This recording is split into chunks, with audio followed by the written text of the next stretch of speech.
So once again, perspectives in child maltreatment. This module is concerning human trafficking. You probably are familiar with human trafficking. It is largely referring to the industry of prostitution for minors who are entrapped and brought into that commercial sex trade against their will, if they're forced into that. But they do not have to be forced into the field for it to be criminal if the child is under the age of 18. So it is relevant to the discussion of child maltreatment.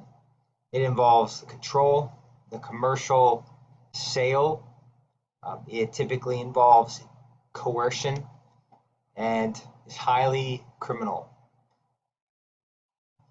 You can think of human trafficking as modern day slavery, forced labor for commercial slavery. We commonly think of it in sexual terms, the commercial sex trade of human trafficking, but it would also entail forced child labor. So when we're talking about this crime, we're talking about the dynamics of how it manifests here in America, but also how it happens globally. So the field of human trafficking is not exhaustive. This will not be an exhaustive discussion. We will limit our talk to child maltreatment in the US and some of those dynamics and how we might better protect children and prevent and intervene in the case of child maltreatment as it manifests itself in human trafficking.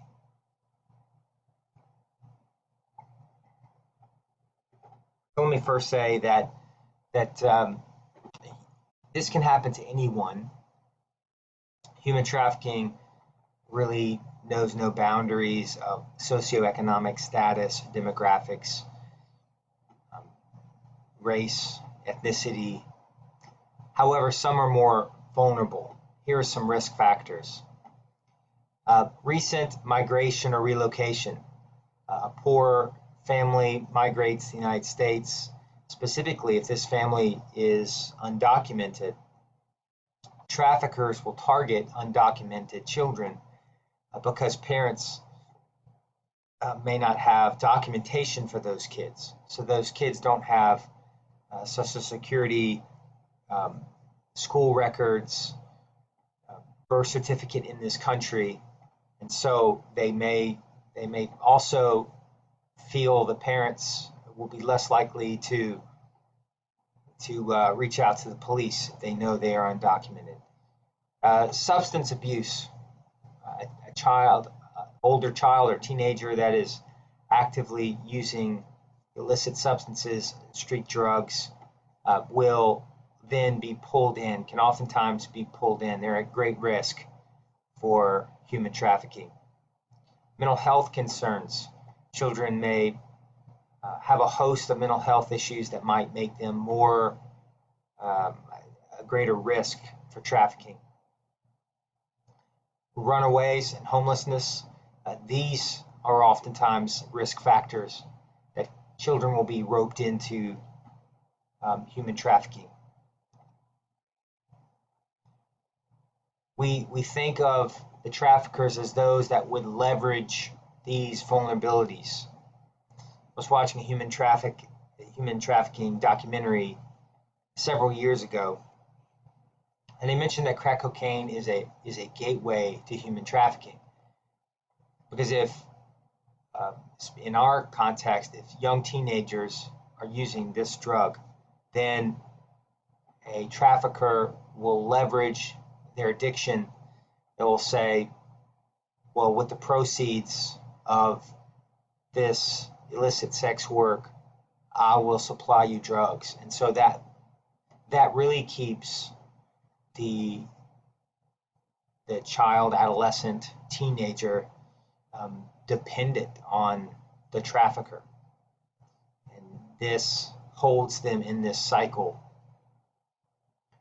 in many cases, adults who are addicted to cocaine, crack cocaine, have even induced addiction of their children and grandchildren so that they can prostitute them. I was discussing this in a general psychology class, a sociology class as well. I shared this lecture in all my classes, and I'm telling them how trafficking takes place right under our noses. We see it and don't recognize it. And one of the ploys I was telling this class is a drug addict will even see that their grandchild can come to live with them under false pretenses. Then they will get that young grandchild addicted to drugs so that they can then prostitute this child out to help support their own habit. And as frightening and shocking as that sounds, at the end of a class, after everyone filed out, I had one student. I noticed she was looking in her book bag and was kind of taking a long time to get out of the class. That's not uncommon. I didn't think anything about it. But after everyone left, she walked up to me and said that you were telling my story. My grandmother convinced my mother to let me come live with her. It then became obvious that she had a drug problem. She began giving me drugs. I became addicted. And she then began prostituting me out. And the fact that this has happened, and it could be anyone in any one of my classes, is proof that this is a tremendous social problem. Who are the perpetrators? The perpetrators of trafficking are as diverse as survivors. They are those who utilize their power, they utilize their privilege, they utilize their property to gain access to those that they would traffic. They could be business owners, members of a gang or some kind of criminal network.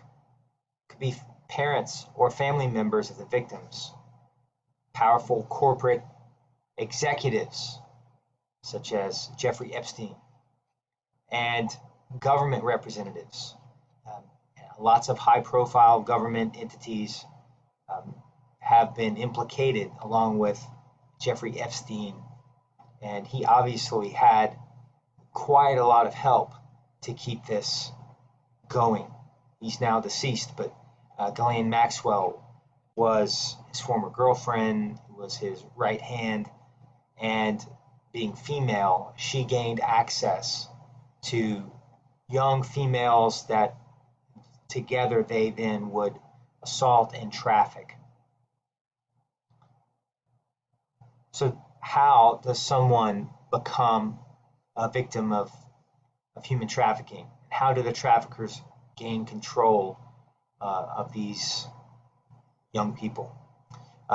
Begins with gaining control physically and emotionally. So sometimes very subtly at first. Usually there is a grooming process, there is a luring process by which they gain physical and emotional control. They may threaten the victim or the family. They may isolate the victim. They are oftentimes economically abusing them.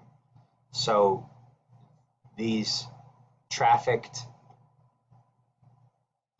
young ladies many times will be forced into prostitution from early in the morning until late at night, and they will only eat at the very end.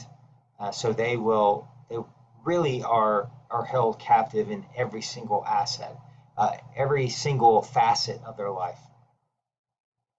They could fear leaving. They will be threatened death. They can incur psychological trauma, shame, and sometimes they can have an emotional attachment. We see this a lot. People who are trafficked, people who are kidnapped may begin to depend on their traffickers. So the child sexual abuse accommodation syndrome can help us understand how youngsters may get caught up in this. The sexual abuse accommodation syndrome involves secrecy, helplessness, entrapment and accommodation, delayed, conflicting, and unconvincing disclosures, and retraction.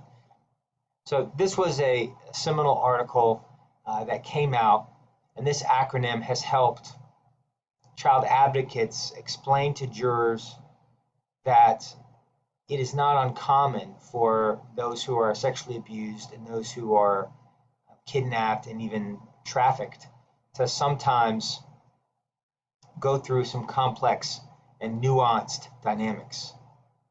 So we will take each of these letters and talk about how accommodation can happen.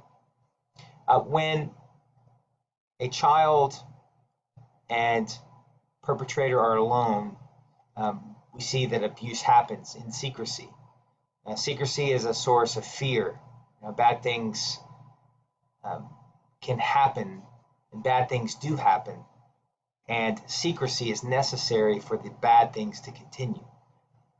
So oftentimes the child, adolescent, they're told that they will be kept safe if the secret is kept. And so you might have traffickers tell children, if you try to leave, we will kill you, but as long as you're doing this work, we're going to protect you. So eventually there's helplessness. Child's size, immaturity breed a feeling of helplessness. Children are taught to obey. And so it is common for children and adolescents in this human trafficking dynamic to begin to feel helplessness. They have been exploited, they are exploited, and their natural fears are exploited. Threats of harm or loss of love may make them feel helpless. Entrapment. Since the child is helpless, he or she learns to accept the situation. You may see some dissociation, some multiple personalities, or other coping mechanisms. The child cannot create a psychic economy. Feelings of rage may cause suicide, self-harm, promiscuity. And this theory, the child sexual abuse accommodation syndrome, is oftentimes used on the stand by folks like myself to just explain how kids process the abuse. Now, this is especially useful as we look at human trafficking, and I think you will see that. So then we see delayed and unconvincing disclosures. Few children voluntarily disclose abuse. In fact, we find that kids oftentimes will deny until the very end, until they can't take it anymore, and then they will confess. In many cases, all of the threats really work in the sense that they make kids scared. And so what happens is sometimes kids are told bad things will happen if they disclose. People won't believe you. They'll separate your mother and I, and then the kid tells, and those things happen. Some people don't believe the child. The mother is forced to take the kids and separate from the offender. And those things prove true, and so sometimes the children will then recant. Many disclosures are made by rebellious adolescents or teenagers. Sometimes a young adolescent has been abused for years, and they just get so sick of it, and they begin acting out rebelliously, and then will accuse and will use a real case of abuse to leverage a better life for themselves, to get back possibly at a stepdad who offended them or a mother's boyfriend. And finally, retraction. According to Summit, in the aftermath of disclosure, the child discovers the bedrock fears and threats underlying the secrecy are true. Sorensen and Snow They studied 116 cases of documented abuse. 75% of children who initially denied the abuse. We have cases, 116 cases, kids were abused, and 75% of them initially denied the abuse. 78% made tentative disclosures, like something might have happened, but I forgot.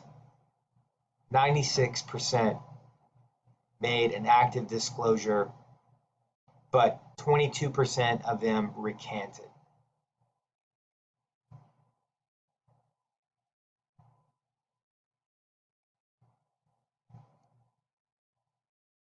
So we must protect a child. This is in the best interest of the community. When in doubt, always report. Domestic violence causes great harm and costs the community, such as truancy, school dropouts, health problems, and how much more will human trafficking cost the community? In fact, a lot of times domestic violence is a risk factor for human trafficking.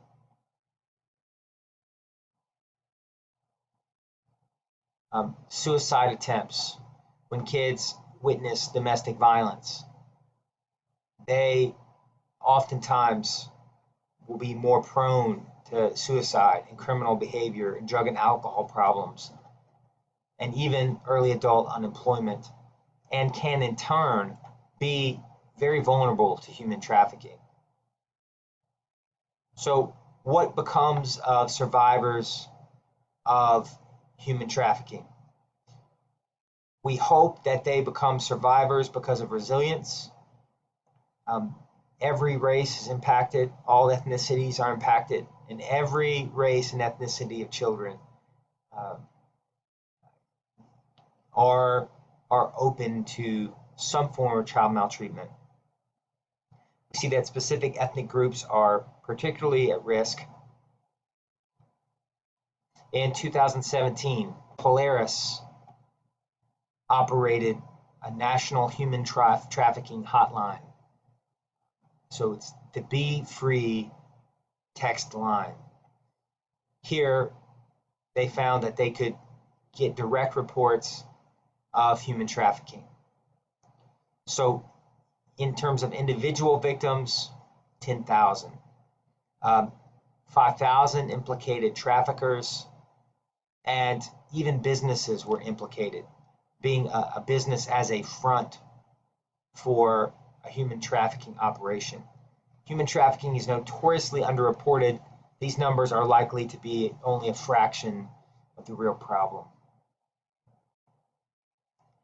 So the action means purpose model can be helpful in understanding the federal law. In terms of the action, must have a perpetrator, trafficker, who takes action.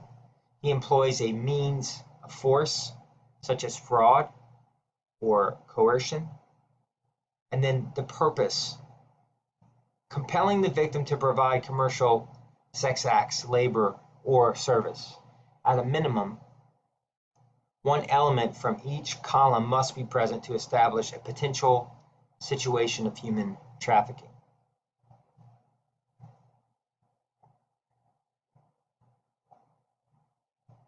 Here you can see the AMP model. And traffickers can be very, very sly and cunning.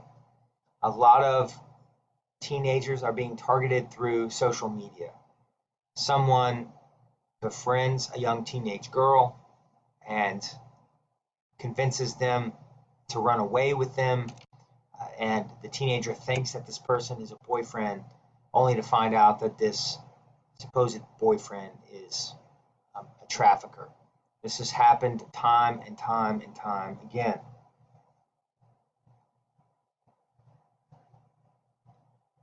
We must recognize the signs. Is human trafficking happening in your community? The answer is yes. There are potential red flags that we can look for. So knowing the key warning signs is vital. You can look at this red link in the PowerPoints. There are different types of human trafficking, so we have to bear in mind sometimes human trafficking can be kidnapping and forcing a child into the sex trade, but it also can be a child's uncle, perhaps in an impoverished nation, convinces the parents to let the child come with them, and then they force the child into forced labor. That is also a type of trafficking. So it's not a one-size-fits-all. We have to be vigilant to notify necessary authorities if anything is suspicious. Common work and living conditions. The individuals in question, this person is not free to go. So if a common scenario is you see that there is a teenager living in a place, but you don't ever see them inside. You see lots of different people coming inside of the house. Someone that you meet perhaps in your place of work, a young teenager, is not free to go at will. This is a person under the age of 18. It's providing commercial sex acts. If someone is in the commercial sex industry and has a pimp or manager, they are most likely being trafficked. To recognize the signs, if a young child is at work, right, not at school, if they're not allowed breaks, if they have unusual restrictions at work, if they owe a large debt and they're unable to pay it off, if they were recruited through false promises concerning the nature and conditions of his or her work. There are high security measures that exist in the work and or living locations. So, for instance, opaque windows, boarded up windows, bars on the windows, barbed wire, security cameras, etc. The person is living and working on site and experiences verbal or physical abuse by their supervisor. This could be a sign of trafficking. If this person, a young teenager, is not allowed to own identification documents, is not allowed to speak for themselves, they claim they're just visiting, they have an inability to clarify where they are staying. They don't know the address. They have a lack of knowledge about their whereabouts. Many times, trafficking victims are taken all over the country, and they may be kept drugged, they may be kept blindfolded so that they don't know where they are. They might appear to have lost a sense of time. They're not going outside a lot in many cases. They may share scripted, confusing, or inconsistent stories when asked alongside of the other companions that they might have, other trafficking victims. They likely protect a person who may be hurting them. Individual indicators, however, are not proof. Cultural differences should be considered. We should not just be so overly vigilant that we report trafficking too soon. We need reasonable suspicion. So that's the end of this. I look forward to hearing what you have to say about human trafficking, a tremendous social problem, and we hope that because of this information, we'll all be able to help children and adolescents more effectively. All right, take care.